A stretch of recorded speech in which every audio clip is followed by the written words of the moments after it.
Usap-usapan ngayon sa social media ang isang tulay sa Mindanao na ginastusan ng 8 bilyong piso.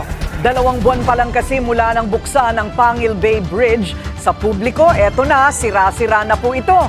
Kita sa mga litrato na lubak-lubak na ng tulay. Ang proyektong ito ay parte ng Build, Build, Build program ng Duterte administration na natapos naman noong Setyembre at pinasinayaan ni Pangulong Bongbong Marcos. Ito ipinagmalaki bilang pinakamahabang tulay sa Mindanao.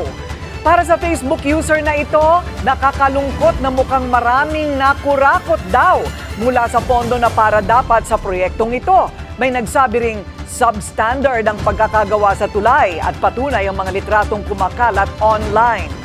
At binigyan naman ng bagong meaning ng social media user na ito ang BBB ng Duterte administration at naging Build, Build, Bleed.